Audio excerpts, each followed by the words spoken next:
Bueno, la depresión es un trastorno del estado de ánimo, ¿no? Y evidentemente se manifiesta por algunos criterios. El primer criterio es ese que usted mencionó varias veces, la tristeza, la melancolía.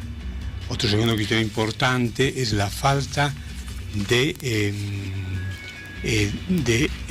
gustar del placer. La persona se vuelve, se encapsula, tiende a encapsularse dentro de sí misma, ¿no? Y hay otros síntomas, por ejemplo, como el insomnio. Otro criterio es el insomnio. Antes de pasar a los síntomas, doctor, ¿podríamos entender a la depresión como una enfermedad? Y entre las causas y algunas que usted nos nombraba que más están relacionadas con el entorno, ¿podrían haber también otras causas, por ejemplo, biológicas? ¿O siempre las causas de la depresión están relacionadas con el entorno de la persona? No, hay causas genéticas, ¿no? Hay causas genéticas que de hecho están marcados, por así decirlo, ya familiares.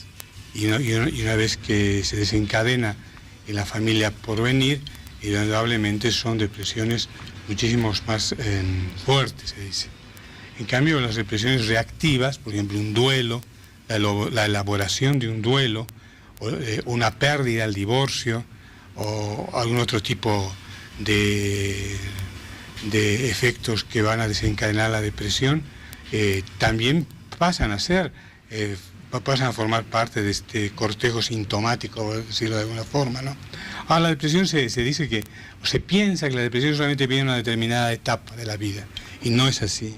Hay niños con depresión, adolescentes con depresión, gerontes con depresión, y cada edad tiene su rasgo distintivo. Y eso hay que tener muy en cuenta. Por ejemplo, a veces en los niños se encuentran que son hiperkinéticos, ¿no? Y la hiperquinesis y la rabia y la ira, estamos hablando de lo mismo, máscaras de un mismo problema.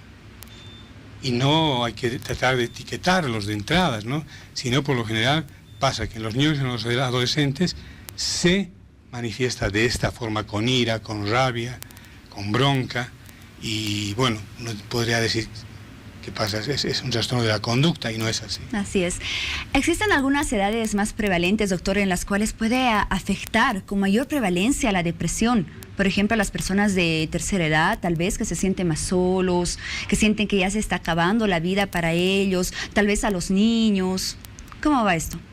Es relativo, ¿no? Evidentemente en la tercera edad hay muchos factores que orientan a la persona a tener este trastorno. La jubilación, por ejemplo, ¿no?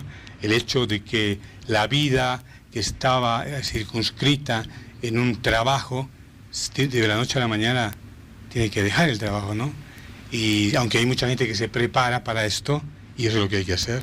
Claro, y hay gente que sin actividad de por sí se deprime. Claro, pero hay gente que previene, ¿no? Como una profilaxis, un estado de prevención, ya sabe que, digamos, a una determinada etapa tiene que dedicarse a cosas utilitarias o hacer cosas que nunca ha hecho en la vida, ¿entiende? Entonces, para lograr cauterizar un poco el flagelo y las heridas que genera la depresión. En cambio, en los niños, por ejemplo, se hablaba mucho de bullying, ¿no? Esta etapa, ya hace unos 3 años atrás, el bullying genera grandes depresiones en los niños y en los adolescentes, a tal punto que no es raro, no es ignoto para nosotros, por ejemplo, que hasta los países están marcados con depresión. ¿Por qué en Japón se suicidan los adolescentes? ¿Qué pasa con los adolescentes? Acá los japoneses no son adolescentes como en la China, como en Bolivia, como en el Perú. O sea, ¿qué pasa? Que el que de Japón tiene un mayor porcentaje estadístico en cuanto a suicidio. Y así. Antes de ir con el licenciado, doctor, usted ya nos mencionaba algo de los síntomas. Yo le sugiero que podamos hacer una diferencia entre lo que es la depresión infantil y la depresión en adultos. ¿Cómo podemos identificar la depresión en los niños? ¿Cómo los padres pueden identificar la depresión en los más pequeños de la casa? ¿Y cuáles son los síntomas que se presentan en los adultos? ¿Existe alguna diferencia? Claro, por ejemplo, en los niños, pongamos un ejemplo.